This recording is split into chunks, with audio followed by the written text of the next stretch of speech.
Good afternoon, everybody. We'll start here in just a couple moments.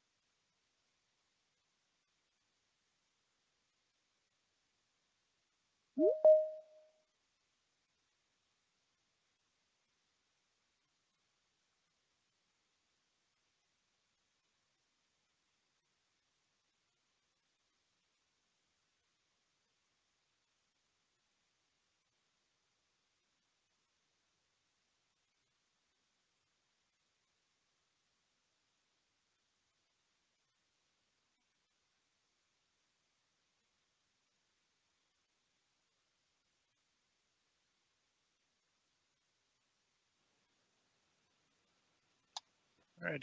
Good afternoon again, everyone. Welcome to the North Dakota Department of Public Instruction, Child Nutrition and Food Distribution 2020 Back to School Workshops. This is our afternoon session of the Civil Rights.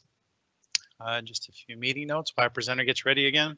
If I am too loud, please use your volume and turn me down. If I am too soft, please use your volume and turn me up.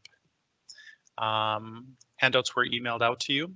If you did not receive any handouts, we apologize. They will be made available on the Child Nutrition website after all of the workshops have ended. Today's live session, if you have any comments or questions, if you would go ahead and share them in your chat box. Terry will be taking those today for us. For your convenience, this is going to be recorded and it will be available in the same meeting room or on the Child Nutrition website after the completion of all the sessions today. A certificate of completion will also be mailed out to all participants enrolled through Eventbrite. And question and answer sessions, if we have any today, will be available with each of these recordings on our Child Nutrition website. Again, I thank you for your attendance and this attention to these details. And I would like to actually now play a special presentation from North Dakota Department of Public Instruction, State Superintendent Kirsten Basler. Hello, thank you for being here today. I want to welcome you to this year's School Nutrition Program Back to School Workshop. You do some of the most important work that is done in our schools. You make sure our students have access to healthy, tasty, and nourishing food. Students have a hard time learning when their stomachs are growling, and you get up early and stay late to make sure students aren't going hungry. You help set the foundation for learning. It is difficult for even the best teachers to provide instruction to a hungry student. And I want to especially thank you for the outstanding job you did in serving food to our young people during last spring's pandemic school closures and throughout this summer in many of our communities. Our students couldn't come inside the school buildings, but you made sure that they could continue getting healthy meals. Many students rely on your meals as their only source of good nutrition. You can't do your jobs from home. We can have distance learning, but there's no such thing as distance cooking or serving.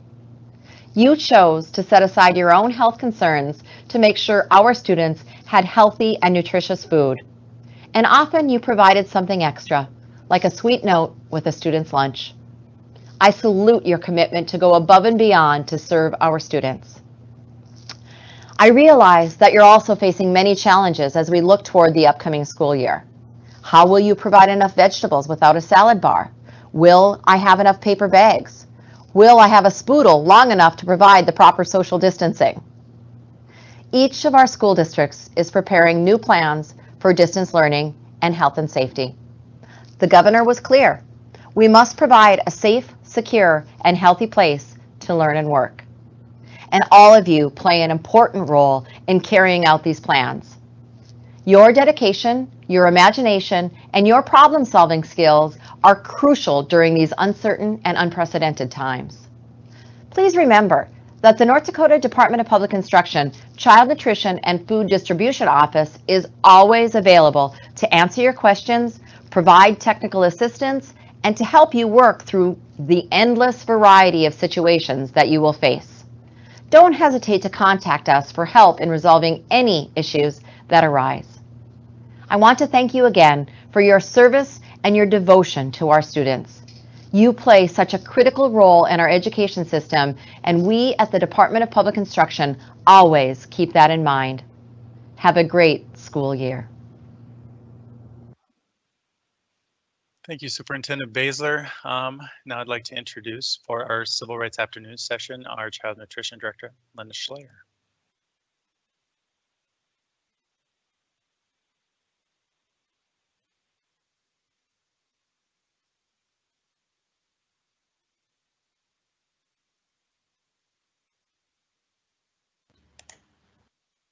Can you confirm that my presentation is up? I have your PowerPoint right now. Okay.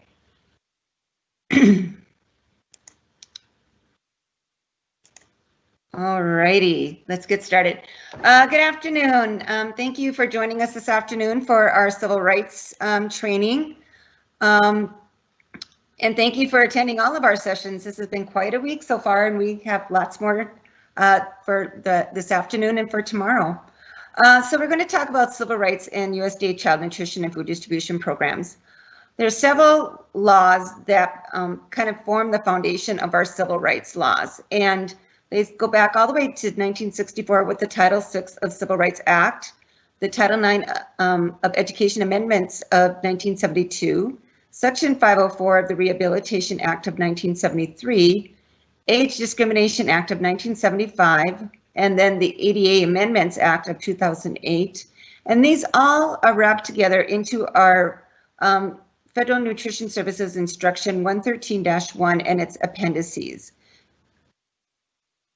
So what are civil rights? Civil rights are the non-political rights of a citizen, the rights of personal liberty guaranteed to U.S. citizens by the 13th and 14th Amendments to the U.S. Constitution and Acts of Congress. So what is discrimination? The act of distinguishing one person or group of people from others, either intentionally, by neglect, or by the effect of actions or lack of actions based on delayed benefits of services, denied benefits or services, treated differently than others to their disadvantage, or given disparate treatment. With the child nutrition programs, the civil rights laws have 6 protected classes. These are race, color, national origin, age, gender, and disability.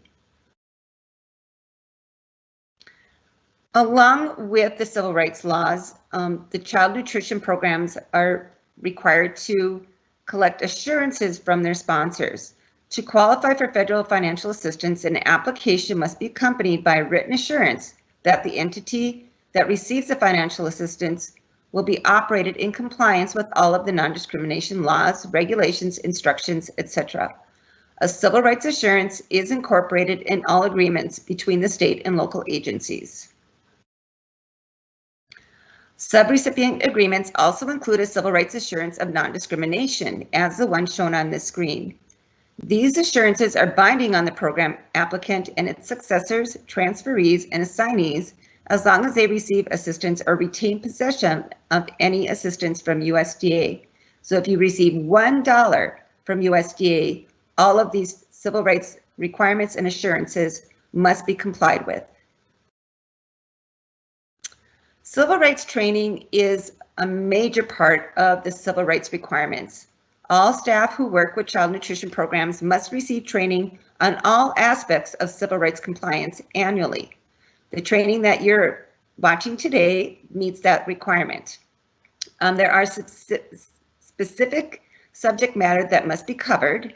That includes the collection and use of data, effective public notification systems, the complaint procedures, compliance review techniques, resolution of non-compliance, requirements for reasonable accommodation of persons with disabilities, requirements for language assistance, conflict resolution, and customer service. With this training, you want to make sure to retain all of the training records, including the agenda and sign-in sheet of the people who received the civil rights training. We will be providing a copy of this PowerPoint presentation with all of the other session materials after these sessions are done, and that can be used as part of your documentation. The civil rights training requirements are as written here. State agencies are responsible for training the local agencies and subrecipients on an annual basis. And then the local agencies are responsible for training their staff and subrecipients on an annual basis. This includes frontline staff and those who supervise the frontline staff. Frontline staff are those staff who have direct contact with the customers or participants in the programs. New employees must receive civil rights training before participating in any program activity. So this would be an important thing to include with any onboarding training that you have for new staff. If you are hiring substitute staff members for this next school year, make sure that they receive their training as part of that initial training for being a substitute as well. Volunteers, if any, must also receive training appropriate for their roles and responsibilities. So if you have volunteers who help deliver meals, maybe for distance learners where they're taking meals out to and dropping them off at houses, they have to make sure and be trained to know that they are to not discriminate against anybody, not provide preferential treatment for any certain group of customers, making sure that they understand that everybody is to be treated the same and everybody is entitled to the same meal and the same services from the child nutrition programs. Training materials are available on our child nutrition website, and I did include a 2-page training document for that can be used with your staff and volunteers as one of the handouts. And be sure to document the training. You want to make sure and document who took the training, the date, what training documents were used, etc. Next topic is collection and use of data. There must be a system for collecting actual racial and ethnic data, or a system for collecting actual racial and ethnic data must be established and maintained for all programs. Data is used to determine how effectively your program is reaching potentially eligible children and where outreach may be needed. Data must be collected on an annual basis. One source of data is the data that's collected at the time of student enrollment or by other student data systems. And then with the free and reduced priced applications, the program applicant self-identifies race and ethnicity on the application form. It's on the back of the form. If the applicant does not complete this section, the program operator is to do a visual identification and complete that section for the applicant. Records must be kept for 3 years plus the current year, and records must be kept in a secure manner. There is one piece of data collection, a form for recording the data collection. That's the racial ethnic data form. It's on our website at the link listed here. It's completed annually and kept on file with all other program records, and it's reviewed as part of the administrative review process. This form collects first the racial ethnic information for the district. So it would come from that enrollment information. It would collect the proportion of races and ethnicities within the district. And then the other section reports the racial ethnic makeup of the applicants.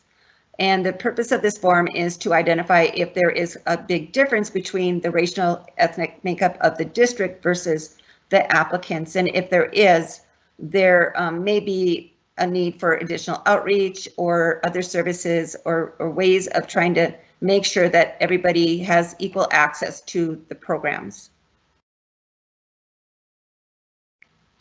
The next topic is effective public notification system.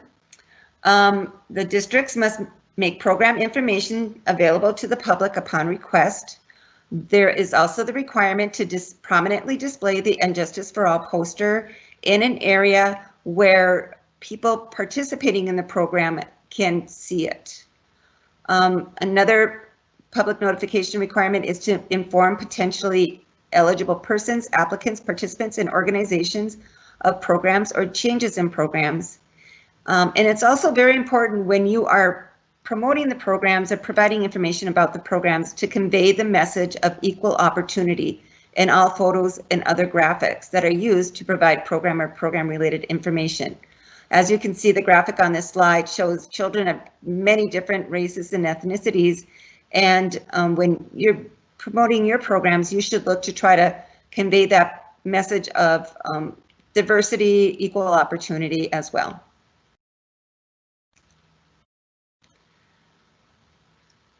Information included when you're doing the public notification would be eligibility, who is eligible to participate, what benefits and services are available, when and where the program is available, applicant rights and responsibilities, procedures for filing the complaint, non-discrimination policy, and any programmatic changes, such as a change in location of meal site.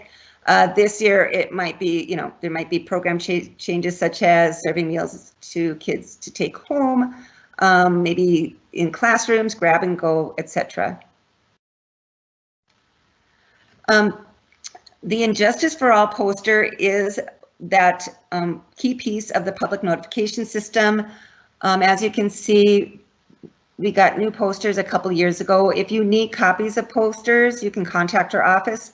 I believe we have a limit. We do have some right now, but our supply is dwindling. We have ordered some more though and hope to have them soon. So just if you need some, let our office or contact our office and we will send some out. There is also another poster. It's called the Building for the Future poster. This poster is required for facilities that participate in the Child and Adult Care Food Program. So schools only need to have the Injustice for All poster, but any child care or a program participating in the CACFP needs to have both posters. Both of these posters are available from our office.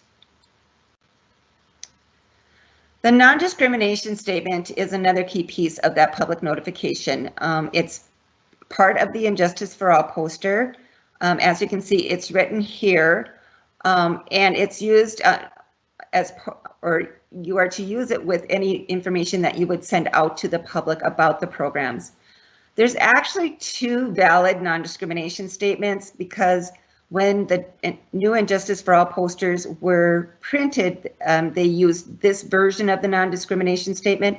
However, our office and the state agencies were told to use this version of the non-discrimination statement. As you can see, they're slightly different. Either version is fine. The only thing is you have to make sure and have it, use it on the correct materials that you are going to be sending out, and we will be talking about that. For small materials such as a 2-page handout or perhaps a brochure or something small that would have limited space for that full non-discrimination statement, you may use the smaller statement. This institution is an equal opportunity provider. When using this statement, it must be no smaller than the text of that material that you're sending out. When using the large non-discrimination statement, you can use it as small as a 9-point font, no smaller than a 9-point. Non-discrimination statement must be included in informational materials about the programs. Again, convey the message of equal opportunity and any photographic or graphics used to provide program or program-related information. It's not required to be imprinted on small items that are deemed impractical, such as cups, buttons, magnets, pens, etc. However, it should be on the items that are listed below.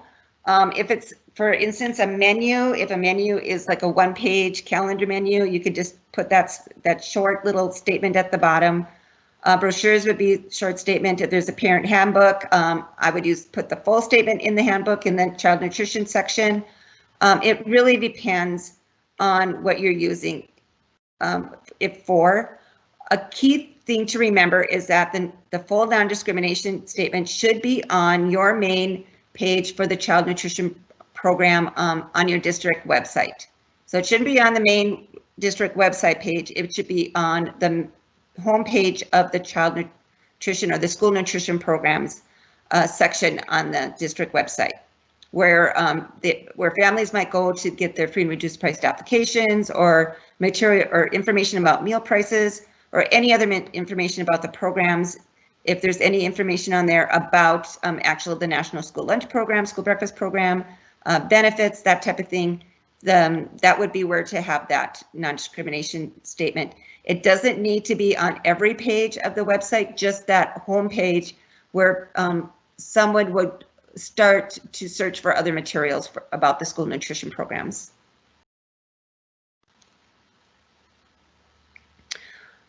And do I have any questions so far? None so far, Linda. Thanks, Tara. We'll talk about complaint procedures now.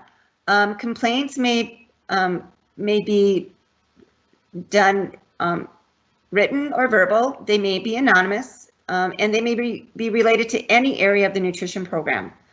All complaints alleging discrimination based on race, color, national origin, age, sex, or disability are complaints that need to be reported and to USDA for resolution. For all complaints, gather the name, address, telephone number, or other means of contacting the complainant. If they choose to be anonymous, you cannot require that they provide that information, but collect whatever is possible to collect. Collect the specific location and name of the location delivering the service or benefit. What school was it at, for instance? The nature or incident or action that led to the complaint.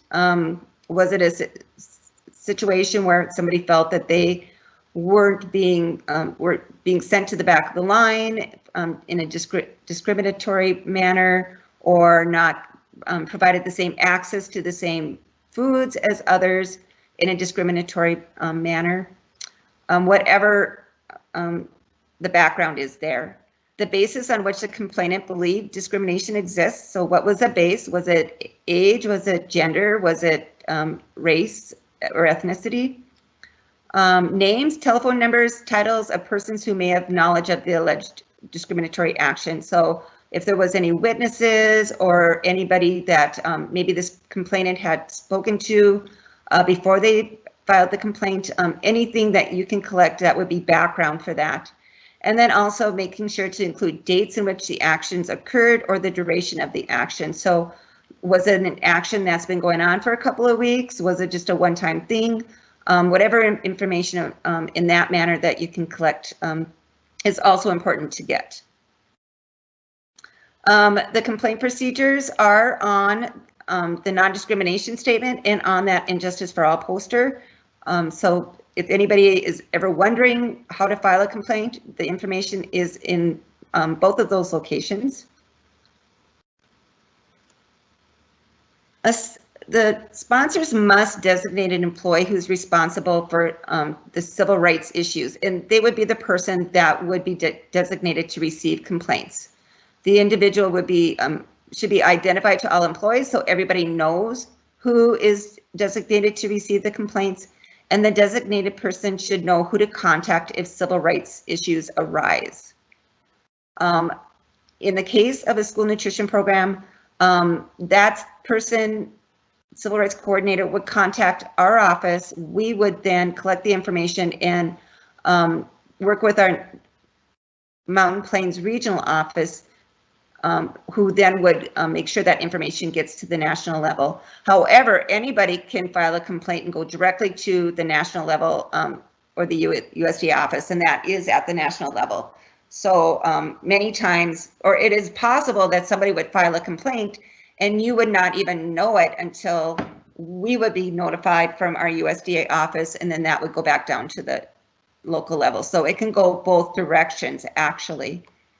Part of your handouts are some complaint information. There's a complaint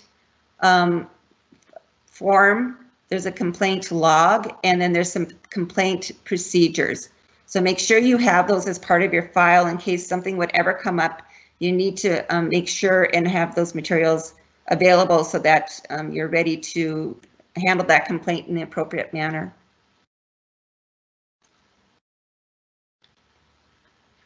Okay, next topic is compliance reviews. Compliance reviews are conducted on an ongoing basis for all USDA nutrition programs. These would be our administrative reviews with schools. For civil rights reviewers look at making sure the Injustice for All posters are in public view, that civil rights training is documented for all employees and volunteers, and that the correct non-discrimination statement is used on all materials. Again, you're going to want to promptly notify DPI of any complaint alleging discrimination.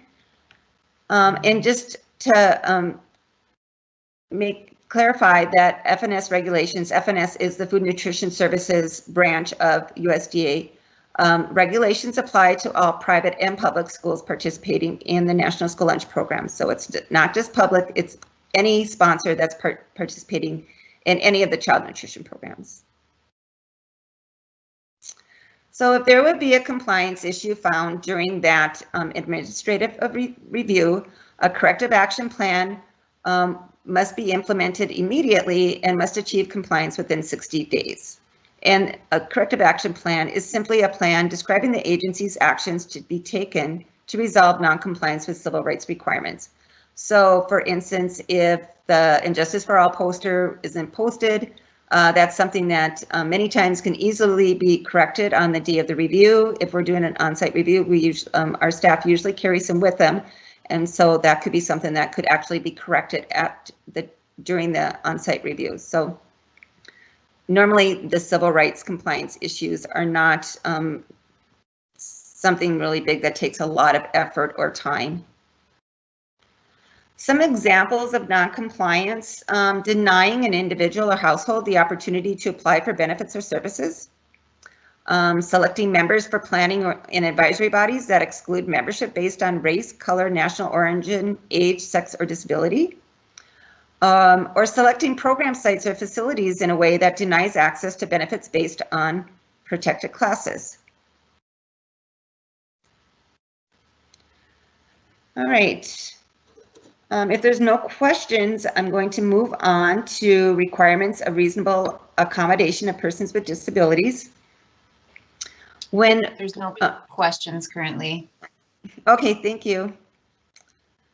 Okay. Districts are required to make reasonable accommodations for persons with disabilities within the school nutrition programs.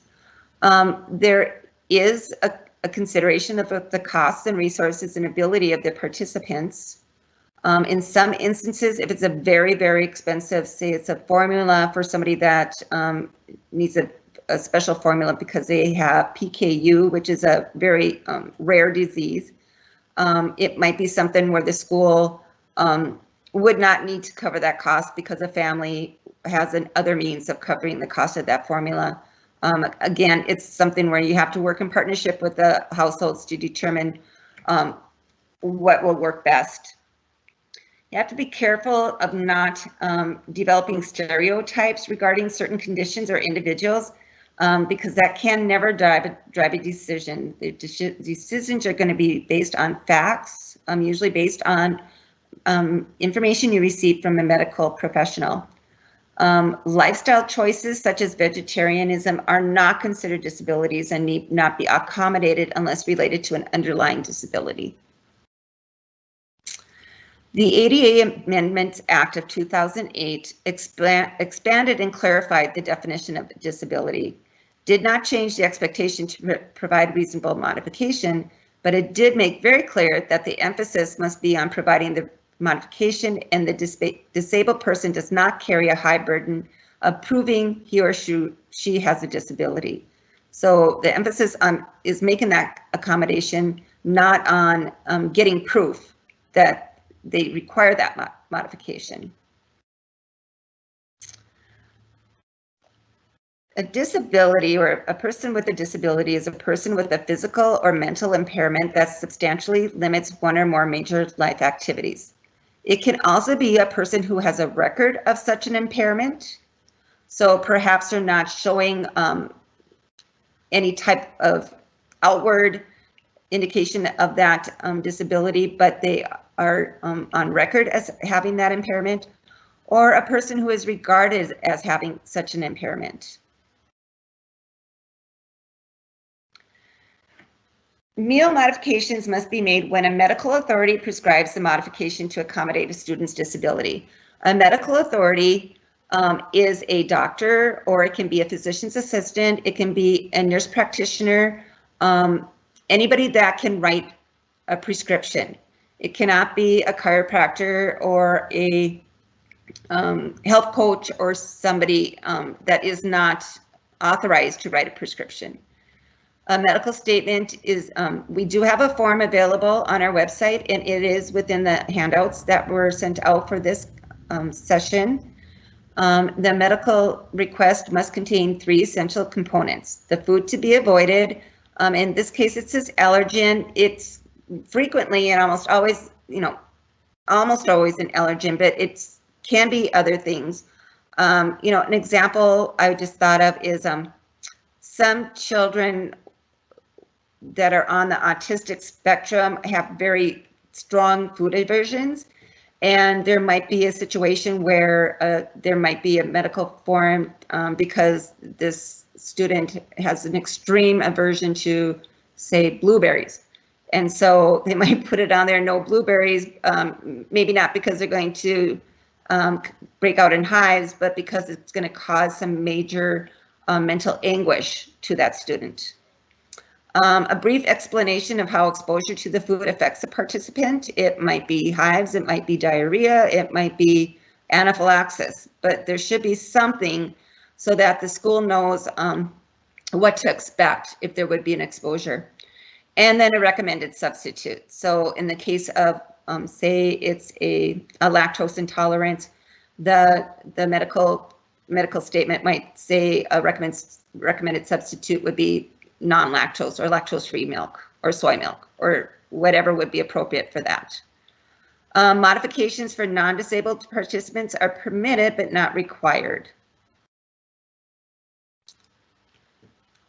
Modifications provided should be related to the disability or limitation caused by the disability. The modification does not have to be the modification that's requested. So for instance, a family or parents of a child that has celiac disease where the child needs to have a gluten-free meal might request that the school buy a certain brand of gluten-free pre-made frozen meals, and maybe even the student's favorite one. We want gluten-free lasagna every Monday, that type of request. The district does not have to meet that modification request. They have to make the modification and provide a gluten-free meal, but it does not have to be to that extent of a request. Modifications must be made free of charge. Generally, I've never heard of something where the parents agreed to kick in an extra $3 for a meal so that the modification can be made. And modifications should be implemented even when the person requesting modification believes more should be done. So in the case of the family that wants the expensive frozen gluten-free meals, no, you don't have to provide those, but you still have to make that modification and ensure that student receives a gluten-free meal. Meal accommodations must also be made for all meal service types. So as we move into this next year, there might be some other types of meal service going on. If meals are served in the classroom, or if they're served grab and go, or if they're sent home for students that are distance learning. If there is a meal accommodation, medical statement for a meal accommodation, regardless of how that meal is being served, that accommodation must be made. Hey, Linda. Okay. Yes. Before we get too far, I just want to ask this question real quick. She wanted to know, do these forms need to be filled in the kitchen or just in the office? She was talking. Go ahead. Oh, the medical statements? Were you just talking about? You were just talking about it. Yeah. Yeah. Okay. So the best practice for that would be to have them in the office with a copy given to the kitchen. That way the office has the records, because kitchens can get messy and those meal forms might get, splattered or depending on where they're kept. But the kitchen staff should see those so they see exactly what is on there and not just take the word of somebody in the office. So that would be the best practice. I'm glad you brought that up because that reminds me of another question that we had this morning about medical statements, about whether they're required to be, new ones every year. Medical statements do not have to be renewed every year. The parents are not required to bring you a new medical statement every year. However, in this situation, a best practice would be to check with the family to make sure that nothing has changed. And if that's the case, just maybe make a little note on it or something that, continues gluten-free, or if something has changed, then the family should either, send a note saying we no longer need this accommodation, or get a new medical statement with the updated information at that time.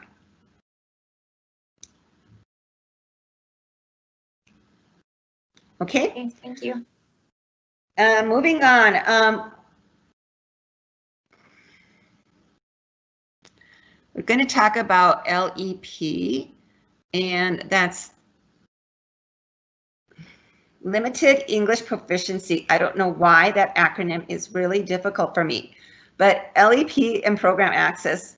Persons with limited English proficiency are individuals who do not speak English as their primary language and who have limited ability to read, speak, write, or understand English because of their national origin.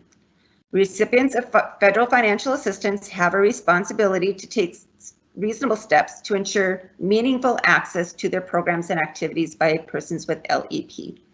And failure to provide this access could be discrimination on the basis of national origin. Factors included in ensuring meaningful access. It really is dependent on the number or proportion of LE people eligible to be served or likely to be encountered by the program.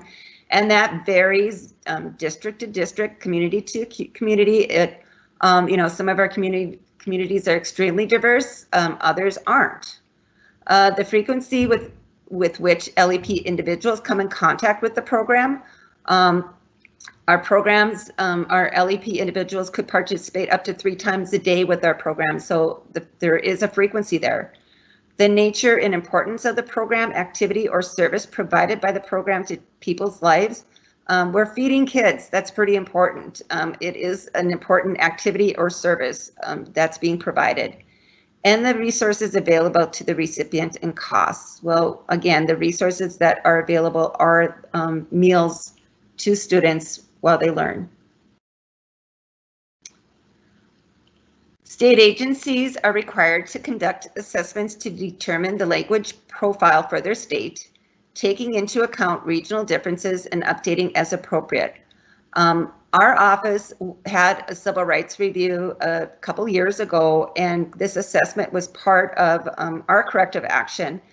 And I collected the information out of our student enrollment system for the state, and I was astounded. Hundreds of different languages are being spoken throughout our state. It's not just 43 like DP or USDA has 43 different languages or translated for materials. We have hundreds of different languages being spoken in this state, and it's students that that's their language of origin. So it's a lot more diverse than a person would think. Translation of vital documents is required, and that is where that resource of the USDA site where they have those translations available is very important. Interpretation services are also required. And staff training regarding how to provide LEP populations with meaningful access is very important. So making sure staff understand, maybe they understand a couple of the basic words, maybe they're given some training on, maybe even cultural customs that might, impact the population's access to the services. So language services, applicants and participants cannot be asked to bring their own interpreters, and children should not be used as interpreters. Some examples of language services could be bilingual staff, telephone interpreter lines, which I think would be very handy in case of a small district that might only have one or two people that they need to work with. Oral interpretation services, written language services, or community organizations and volunteers. So there are many different sources of language services available for those districts that would need them. All right, moving on, conflict resolution. So that is part of the civil rights, one of the aspects of the civil rights that we need to review. Basically, if you're working with a customer comes up to you and feels that there's a conflict or has a complaint, and it's, you know, about something that would be considered one of the bases, maybe they're complaining that they're not, they don't have access to the same meals as some of the other students, or maybe they're required to stand at or go to the end of the line for whatever reason. Or maybe it's girls need to sit on one side of the table and boys on the other side of the table. Any kind of conflict that would kind of lean towards one of those protected bases. It's very important to, you know, try to prevent it from becoming a complaint. To do this, you want to make sure and listen to the person, ask open-ended questions, get the facts, get the information. Make sure that person understands that you validate that concern, that you're not going to just blow it off, that you're going to actually look into it and see what can be done to try to resolve the issue. And then empower, empathize, and educate both the person that you're working with and yourselves in working with in these type of situations. Skills can help staff provide good customer service and avoid potential civil rights complaints. So the 5 goals, when you're working with somebody that might have an issue or, you know, may be upset about something, first of all, avoid the desire to blame. Try to improve the situation. Communicate your feelings directly and have them communicate with you and encourage them to communicate directly. Improve relationships and increase communication, and avoid repeating the situation. So if something has come up and there is a conflict and maybe there has been some resolution done, what are the lessons learned there? What needs to be done to avoid that from happening again? There might need to be some training for staff on working with diverse populations, or just, you know, being more kind and gentle with their customer service. It really depends on the situation, but ultimately the goal is to resolve any conflict that might occur. And then finally, customer service. It's very easy and simple. Basically, treat all participants with dignity and respect. Treat people the way you would like to be treated. Respond to questions in a non-threatening manner. It's effective communication is key to good customer service.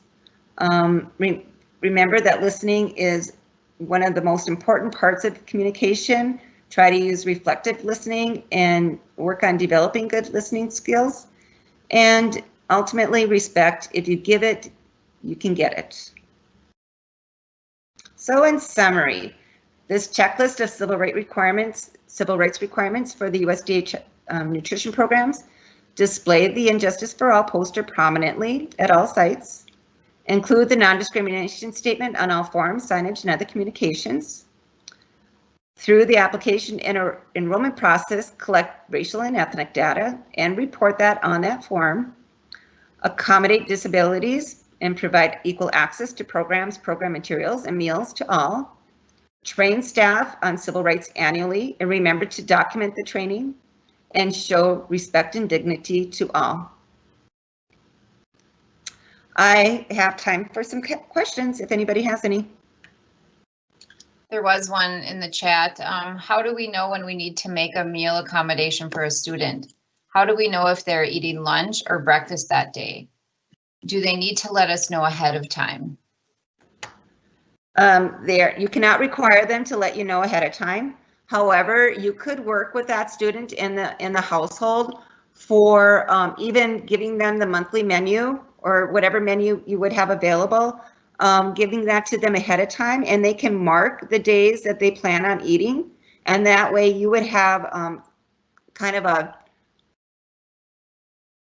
a way of knowing ahead of time for that. But you cannot deny them a meal if they say, well, we're not going to, if they normally wouldn't eat that meal and then they show up. You can't deny a meal. So there should be something that would be easy to just prepare if needed.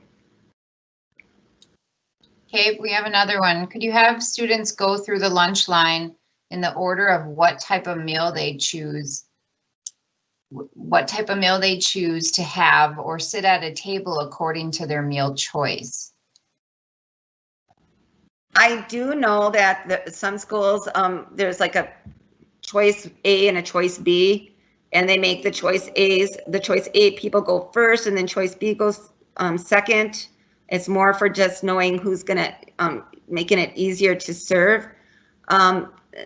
There is no discrimination there because there is no basis for what you're going to eat. And same with tables. However, I think that this sounds like it's probably more restrictive than necessary, considering that it is, their lunchtime, and they actually are going to have a lot of other restrictions this year with social distancing, and maybe that one would be a good one to let go of. Okay, another one. I have one student who needs food cut up small to eat. Can this be done without a form, as sometimes the next child asks the same to cut up their food? We certainly don't have time to cut up everyone's food. Okay, so food texture or size, something like that, if it is a medical necessity, there should be a form, because that is, otherwise, if you do it for one person without a form, then you are setting yourself up for doing it for all students. So all you need to do is say, we will cut up the food if we get a medical statement. If there's no medical statement, we're not cutting up food. It's that simple. Okay, no new questions. All right. One thing I didn't touch on, I wanted to talk about, is the Injustice for All posters. If you are doing like kiosks or home deliveries or something, whatever you can do to have that Injustice for All poster displayed at the time the meals are served. I know I've heard of some very innovative practices, such as taping it to the side of the box where you have the meals inside, that if you do a delivery. I've heard that they put them in the school buses when they're dropping off meals with school buses. I've heard that they tape them to the side of the kiosks. I think all of you are very innovative and creative. So might be something to think about, is how you're going to be able to display the poster when doing some of those different types of meal services. All right, thank you very much. Enjoy your afternoon. And I will be talking to some of you during the mid-size roundtable session at 3:30. Bye. Thank you, everybody. Remember, this link is only for this meeting. So if you want to go ahead and leave this meeting, our next meetings will be professional development and food safety and beyond. See you in those meetings. Thank you.